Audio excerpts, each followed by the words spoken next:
ম্যাচিংটা দেখে নাও।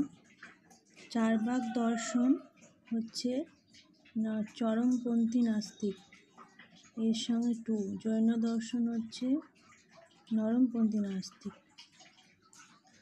আর ন্যায় দর্শন হচ্ছে বেদ স্বতন্ত্র